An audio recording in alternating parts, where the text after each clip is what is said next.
Entrevista ele. Onde é que ele tá vindo? Aquele gato era? Tá ligado, não? Me diga o que você tá fazendo nesse bar. Fazer uma necessidade. Necessidade fisiológica? O rapaz tá fazendo uma necessidade fisiológica. Aquela necessidade. É um dos funcionários aqui da igreja. Bateu na barriga, subiu. E esse aqui tava perguntando pelo bolo. O que você achou do mutirão? Bacana. Ele disse que é bacana. Beleza? Beleza.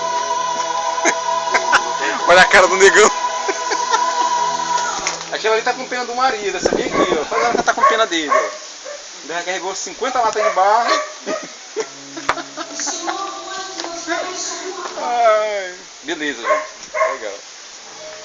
Agora uma filmada agora, tava antes que tá agora, né?